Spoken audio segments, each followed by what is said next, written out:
In this video, I'm going to show you how to access WordPress data so that you can put it on a regular website. Now, you might want to do this if you have websites that are constantly changing. What you can do is you can just put it in a WordPress post and have that post appear on your website. It's quite easy to do, and you can just go in, update the WordPress post, and your site's updated instantly. I'll show you what I mean by that. First of all, we need to install an instance of WordPress. So we'll just go through Fantastico and we'll set up the database and WordPress blog here. Click on WordPress, new install. Now this has to be on the domain name that you're going to use. It can't be on a different domain name. Okay, so we're going to put this in a working directory. You can put it anywhere you want because you're only going to use this blog to update sites. Okay, and we put in our admin access here. This is just for you to sign in.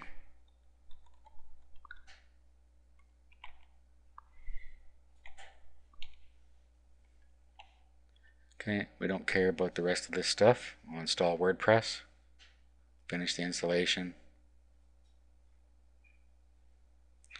and now we'll go to the admin page. Okay, so here's where our data is going to come from. We'll go to admin and password.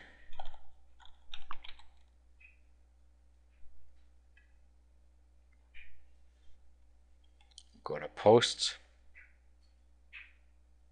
Okay, and I'm just going to give you, for instance here, say you had a release schedule that you're going to put on your website that shows you what ebooks you're going to release in a certain month. So what we will do is we'll add a new post. We'll call it release schedule.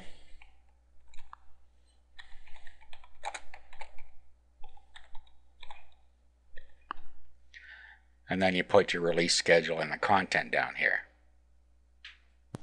Okay, so this is our example post. We're going to publish this. Now let's go to settings. There's one more thing we should do. Make sure that our blog is not going to show up in the search engines because we're just using this to make sure that we can use the post on other sites. Okay, it's already set to block search engines but allow normal visitors. That's fine. Okay, now what we want to do next is we need to go to our cPanel. Let's go back here. Go back to our control panel. Then let's go to the file manager. We need to track down the config file for this WordPress blog to get the username and password out of it. Okay, so go to the file manager and we're going to go to the web root.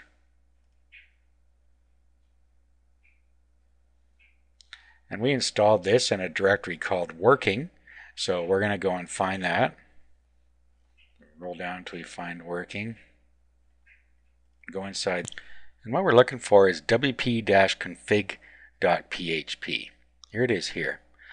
What we want to do is we want to go and edit this. We're not actually going to change anything. We're just going to look at it. So just click on the editor. And we don't have to worry about the encoding check because we're not going to change anything. We just want some information out of here. Okay, so what we have in here is the database name. So grab that. Okay, and you can see DB name. That means database name. So copy that. Now open a notepad session because you need this information later and you should probably save it somewhere.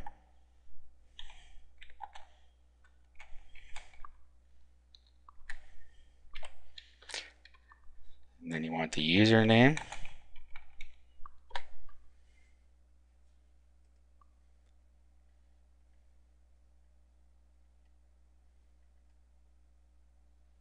Okay, here's the database user. It happens to be the same here.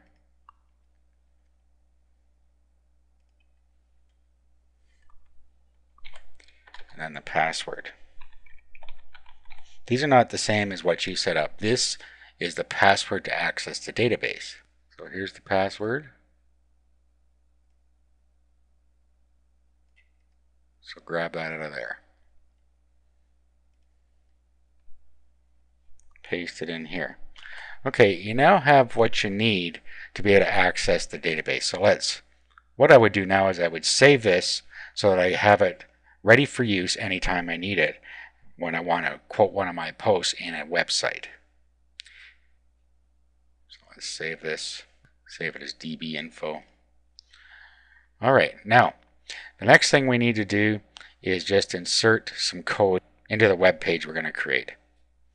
Okay, so it doesn't matter whether it's on a blog or anything else, you can access this data. Okay, so what I'm going to do, I'm just going to create a quick web page here. Okay, so we'll just see.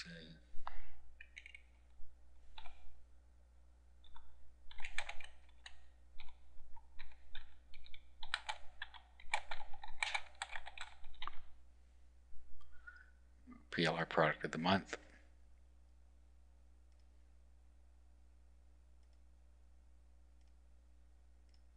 Then I'll just save this as a page. So release schedule, we'll say. Click OK. Okay, then we'll save this.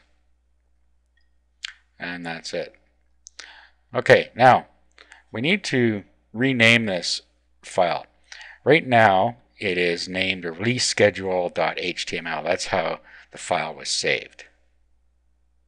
Okay, so I just open it with Notepad and I'm just going to do a save as, and then I'm going to change it to a PHP. You could also just right click on it on your desktop or wherever you saved it and rename it to a PHP type file. Okay, so now it is release schedule.php. This is what we're working with. The next thing you need to do is add some code in here. Now, I've given you the code. All you have to do is take the code out of the file that was included with this video, copy it,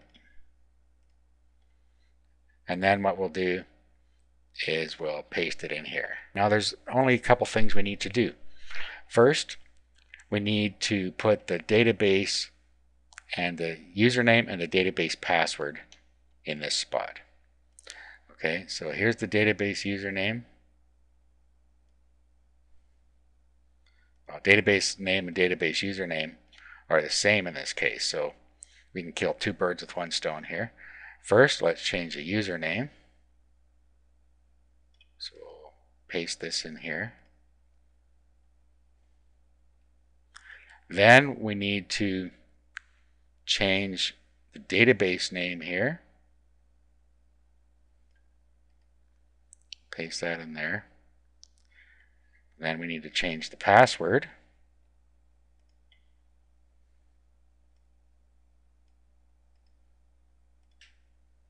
So grab that.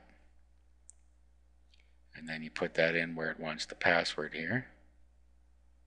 It says DB password. Paste it in there.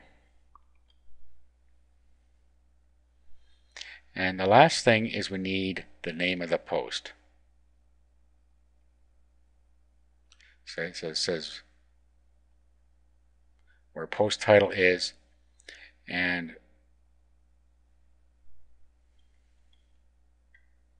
right here where it says the post title, you need to change that to the title that you put in your blog here. So it was just release schedule in capitals, I believe. Yes. So you need to type that exact same thing in here.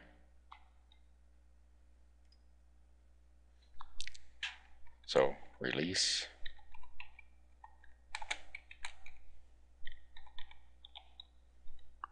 schedule. Just like that.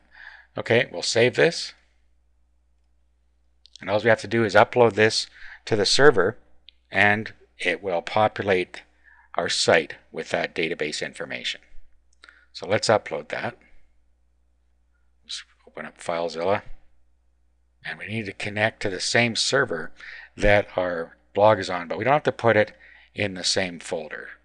Okay, so we could put this, for instance, in the root folder if we wanted. Okay, so I'm just going to put it right in the web documents. I'm going to upload release schedule.php. We'll upload that, Now we'll bring it up on our browser. So in this case, it's going to be .bestinfo.info/release-schedule.php. Okay, now there it is. Now you'll notice that it didn't put any line breaks or page breaks in there. It did bring the data in. So if you wanted to do that, what you need to do is go back and edit your post. Let's just do an edit here. Go into HTML mode. And what we'll do is we'll just put some line breaks in here.